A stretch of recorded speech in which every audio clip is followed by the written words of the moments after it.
this Tuesday, this turbulent times, but I think it's important right now that we rise above a lot of the circumstances, that we set our eyes on things higher, and we really strive for what God wants, which is all the fruits of the Spirit, the peace, the patience, the gentleness, the love, the kindness, and expressing those in our own lives. That's where it starts.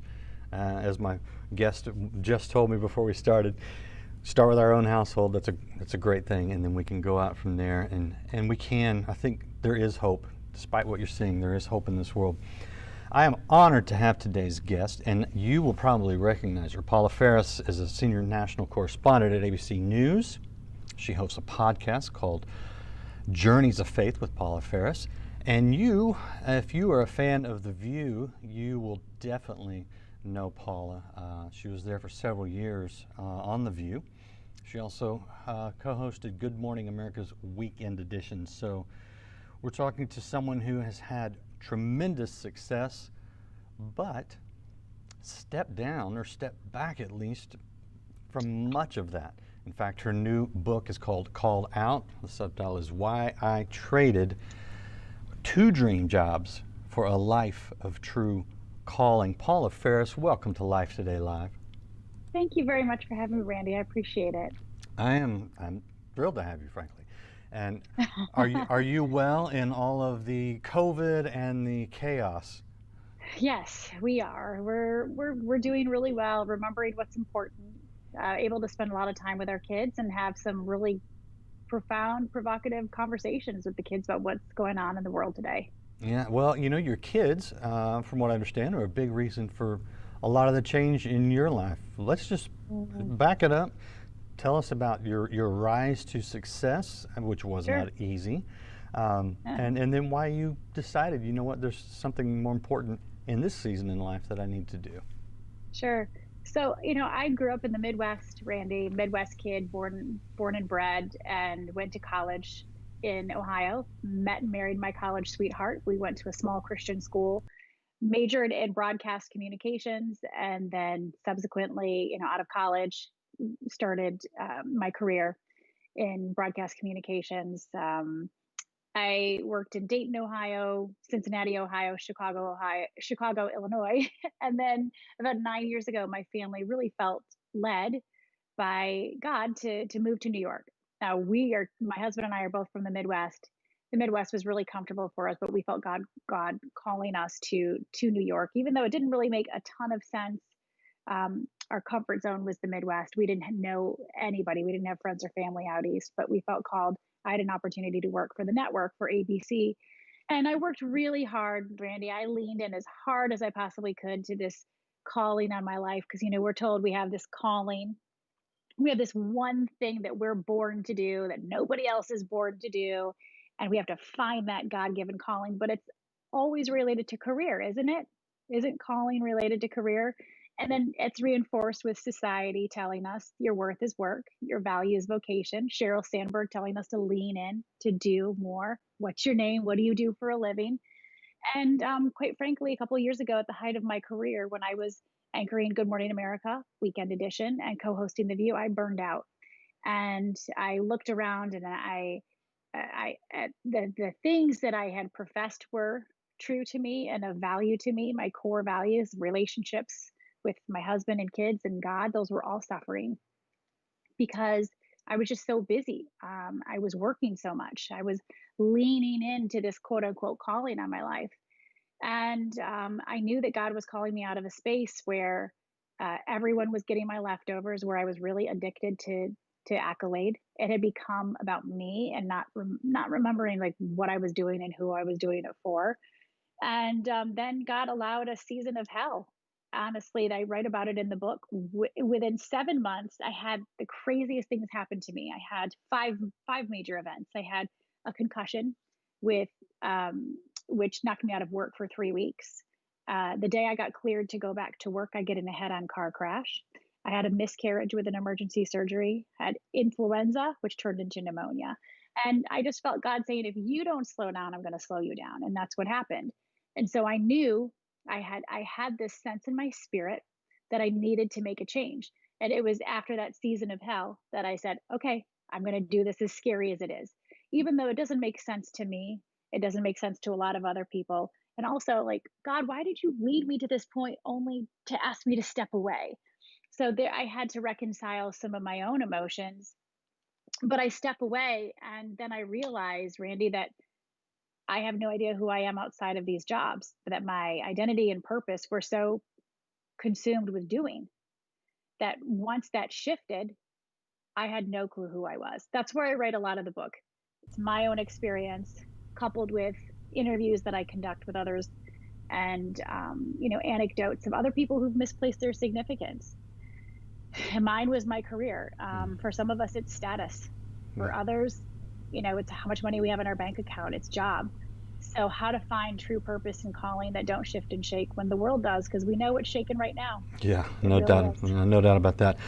You mentioned that you went to Bible college, and you you speak with the language that easily sounds like you were raised in a Christian home. Is that right? I was, yes. I refer to myself as a Christian mutt because um, my parents were Catholic when I was born. So I was born into a Catholic family. And then right around my first communion, age 7, 8, we started going to the Lutheran church. And then in the Lutheran church, I was confirmed. So we're in the Lutheran church. And then my parents sent me to a Baptist high school. And then I go to a Bible college. But then the common thread throughout it all, Randy, was from the time I was born, my parents were part of this Pentecostal community called Morning Star Christian Community, which was formed out of the charismatic Catholic renewal in the 60s and 70s. So Sunday morning, we went to our respective church.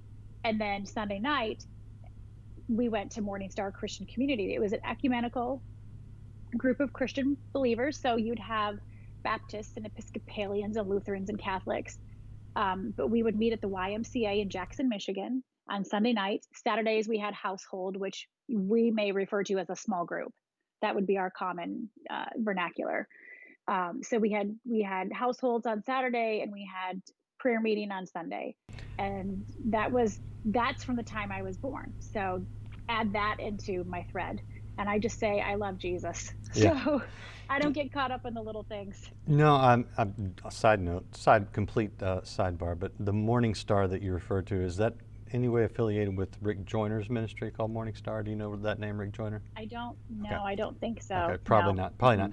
So the reason I asked that question, though, is to set up this question, frankly, which is what in the world possessed you to try to go to New York to work for ABC News? Because although I love it, I think it's admirable, but you put yourself in a position where there is some hostility to Christianity. Well, I think, God needs us to be salt and light, right? Mm-hmm. And you Yep. can't be light in the light. Where does light shine? Yep. Not in the light. Light shines in the darkness. So we both felt that God was calling us to New York to work for the network. And if you're unfamiliar with the structure of television news, like when you get to the network level, network shows, not your local affiliate like you have in Dallas. I worked at local affiliates in Chicago and Dayton and Cincinnati. But once you get to the network level, that's like the pinnacle. That's like being an NFL coach. Um, it's nothing I ever saw for myself, honestly. I was comfortable in Chicago and in the Midwest, but God has a way of breaking us out of our comfort zones, and we really felt that we were being vocationally called to New York. So Awesome. we went. Oh, that's great. We're talking to Paula Faris. This is her book. It's called Called Out: Why I Traded 2 Dream Jobs for a Life of True Calling. And I love the success that you had with the network and continue to have, frankly. How did The View come about? How did you get to be, because I can't imagine that the competition to be a co-host of The View is nothing but fierce. Yeah, it is. Well, they had asked me to start filling in because The View is an ABC show. Right. If you're unfamiliar. So I work for ABC News, and many times they would ask some of the ABC contributors or correspondents to guest appear on The View. So I guest co-hosted, and I really liked it. And this was before Donald Trump was president. This was 2015, I think I started filling it, or was it 2014? 2015. And so we weren't talking so much politics. It was more pop culture, giving your opinion, talking about everyday life. Um, and they had, I filled in quite a few times during the spring, and I said, "This is great. I really like it." And then they asked me to be a permanent co-host. But I still was anchoring Good Morning America weekend. So I was in a weird position of being a journalist and also being on this highly opinionated talk show. So it was it was very challenging because I was told I couldn't give political opinions, but that wasn't really an issue until 2016, until Donald Trump, and then the show became Yeah. very political, and I felt like I was walking a tightrope because I I've been told explicitly I can't give political opinions by my news bosses, and I want to stay neutral because I'm a journalist and I anchor a news show, and if journalists, like respectable journalists, want to maintain their objectivity and their neutrality, and that's what I was trying to do. So, but it was uncomfortable in that sense. But my relationships with the ladies, with Joy and Whoopi and Sunny Hostin, I think the biggest lesson that I learned is to see people for people and not to see people for policy. I can look at Joy Behar, for instance, is one of my a dear friend to me. We have nothing in common, literally nothing in common. But I know just she's made in God's image.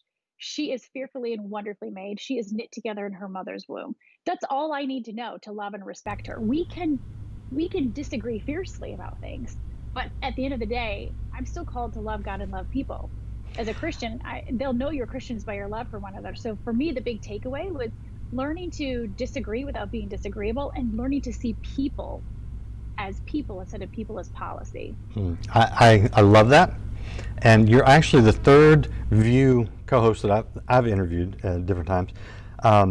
And every single one of them say the same thing, because I think the Yeah. perception, especially if you see some of the heated debates and things like that, and we know that people like you are not in the same, political camp, or just different worldviews, but yet it amazes. I don't know why. I don't know why it surprises me, but every time I talking to you, that sounds like I talk to them a lot. I don't.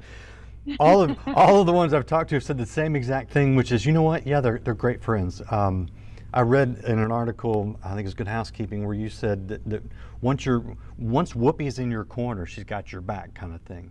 Oh, totally. Absolutely. There were all kinds of things written about Whoopi and Whoopi and I had to like, you know, feel it out a little bit. And but she's one of the first people when my dad passed away. She sent a huge party platter for my family, of food, just to support the family in my dad's passing. And she sends me a gift for my birthday every year, and a holiday gift. And she is so loyal. Once you're in her corner, you're in her corner.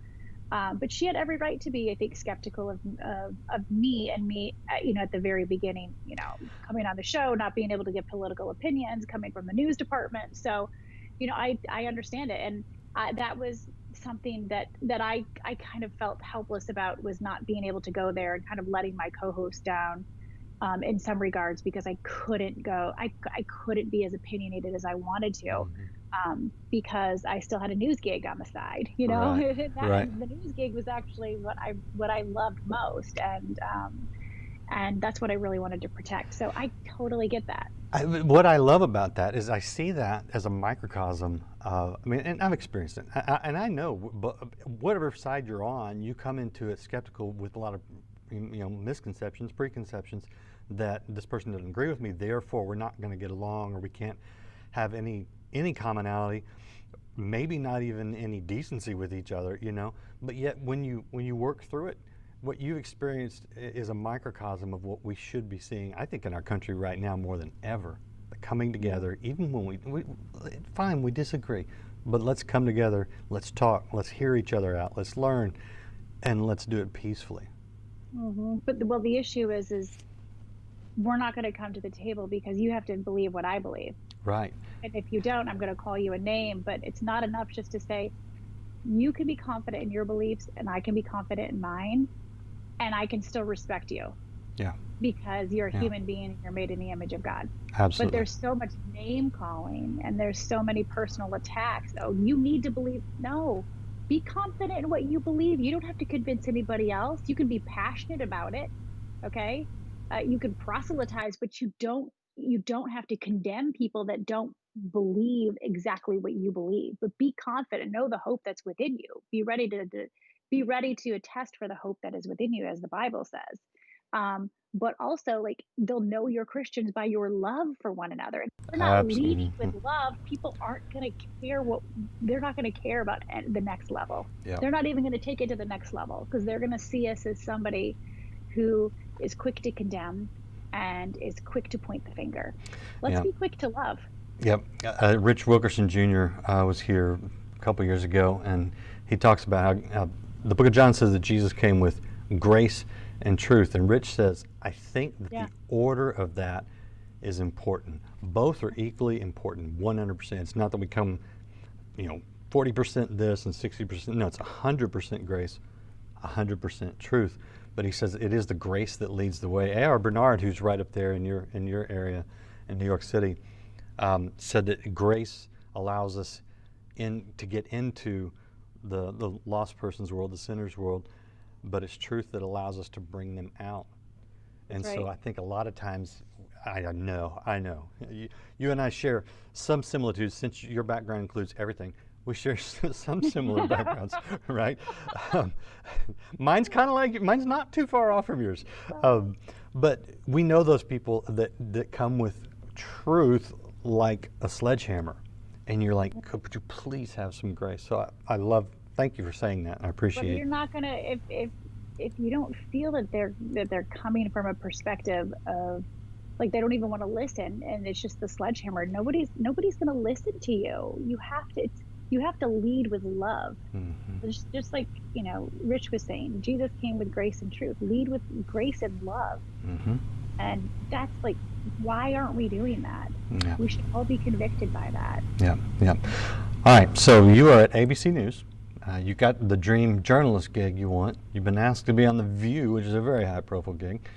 And and then what happened? Yeah. So I just, like I said, I just burned out. I just burned out. But I was doing what I was told, to find this one thing that I was good at, to pursue that calling on my life. But I also mistook my value for vocation and my worth for work. And God had to extract me out of that season where I was really addicted to work and I was addicted to the accolade. And I think we can all misplace our significance. And with coronavirus, that's exposed, so with so many of us, how we've misplaced our significance in things that shift and shake, whether we've placed our significance in our career or job, which has been which has changed, whether we've been fired or furloughed or laid off, whether we placed our significance in status, how many followers we have, the kind of car we drive, the dwelling, the relationships, and if we've lost people to coronavirus, it's really exposed this misplaced significance. And, like, I want to know who I am and my purpose outside of these things that are going to shift and shake. And I didn't, until I stepped away and didn't know who I was outside of doing. And that's where I feel like the book, it it really helps people to discover who they are outside of what they do, know their purpose and know their worth, and then once you know your worth and it's outside of doing, then you can, like, focus on, okay, well, now what vocational lane? What am I uniquely equipped for? What talents and gifts has God given me? But you need to be able to separate those two. You need to know. For me, in that season, I learned that we have two callings. We have a faith calling or purpose, and then we have a vocational calling. One changes, one doesn't. Faith calling and purpose aren't going to change. And for so long, I thought my purpose, my faith calling, was to be the best broadcaster I could be.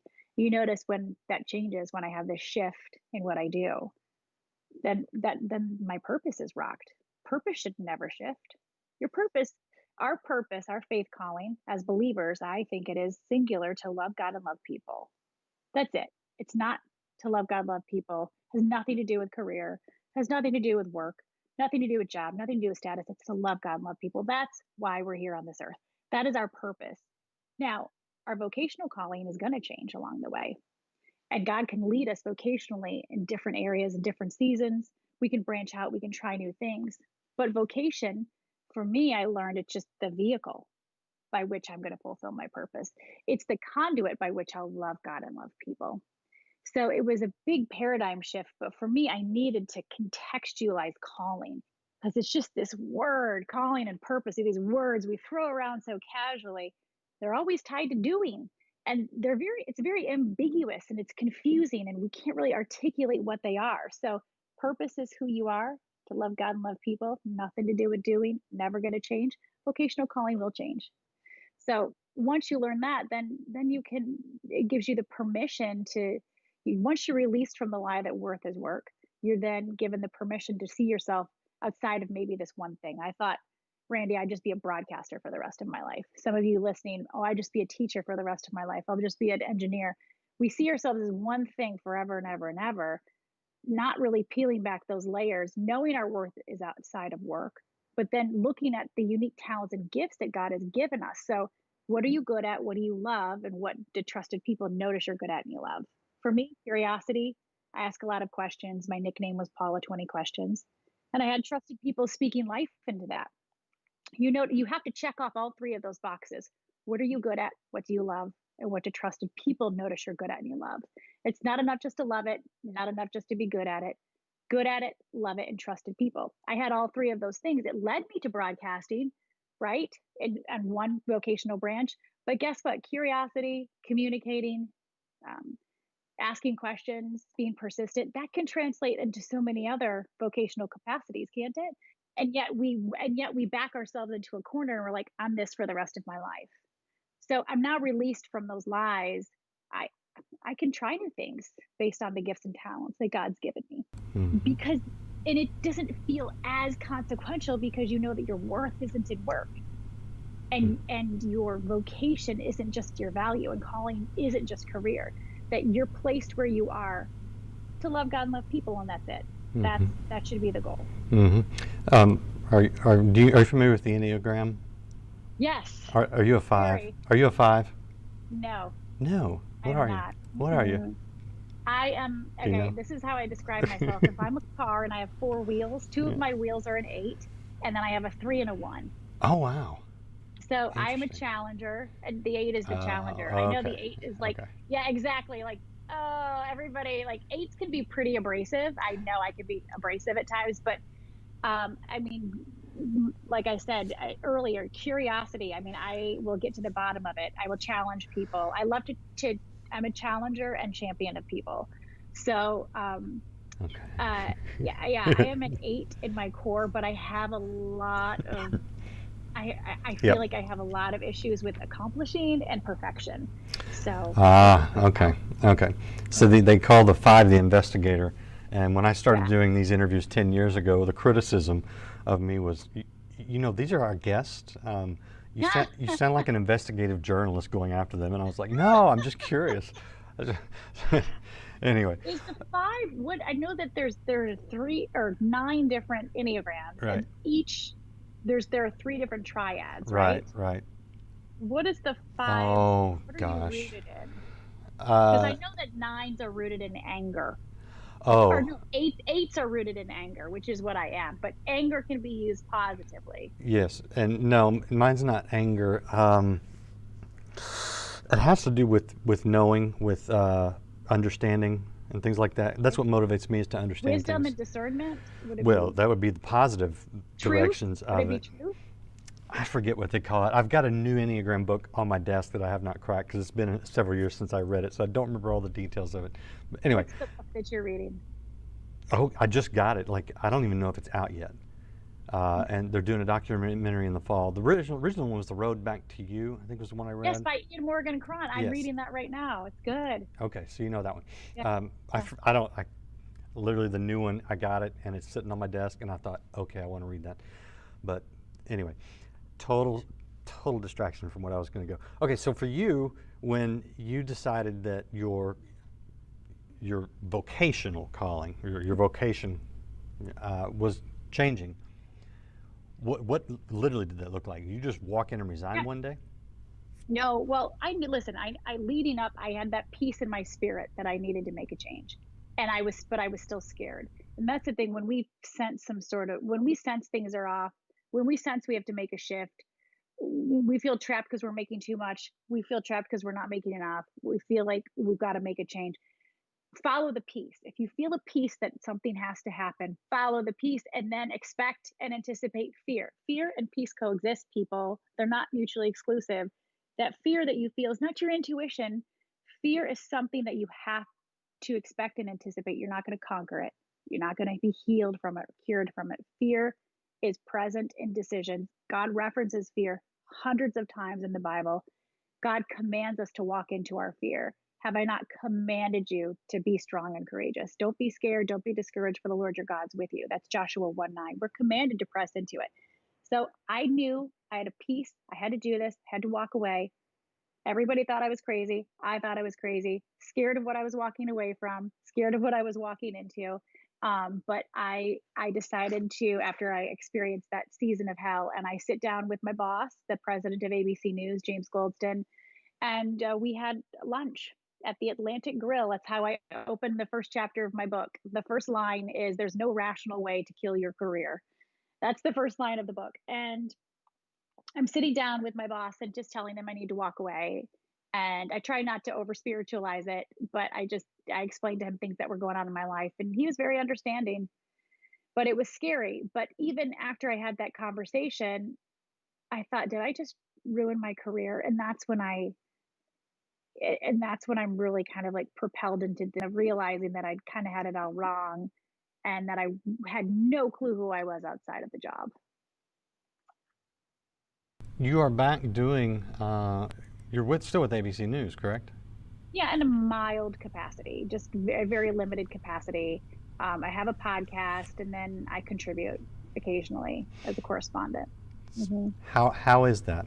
What do you, how is life now that you've made that massive It's shift? great. I mean, people ask me all the time, like, do you miss being the it girl? Of course, alcoholics miss alcohol. For me, my job had become an addiction. And I realized, and I do miss that.